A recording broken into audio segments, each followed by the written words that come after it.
I couldn't recommend coaching strongly enough.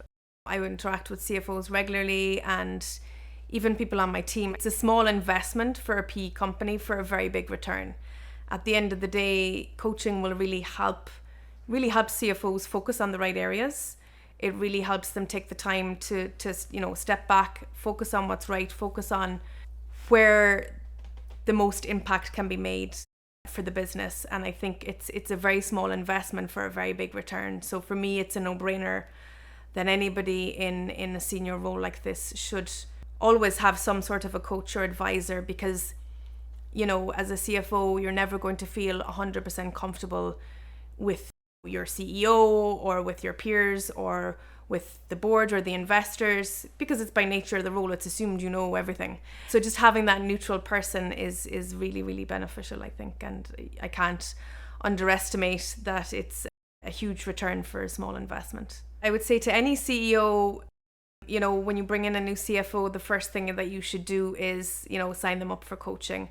Even if they've done the role many times before, every role is different. I've done, as I said, this is my second CFO role, but prior to that I had a regional CFO role, and every role is different and every role has different challenges.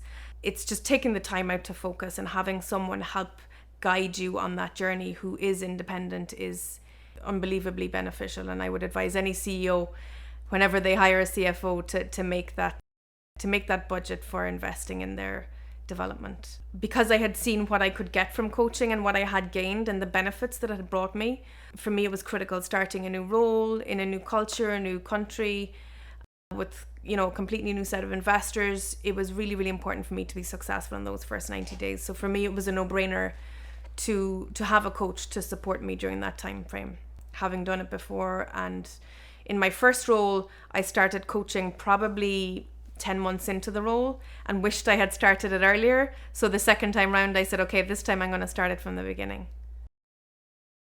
A huge amount has changed. I think when you come into your first CFO role, the learning curve is you probably learn in a year what might have taken you 10 years to learn in another role. It's so fast, and so I've been very lucky in the opportunities that I've had. So I went through, a few fundraisers, I went through acquisitions, and now I'm going through a non-founder managed company, which is a new experience for me also.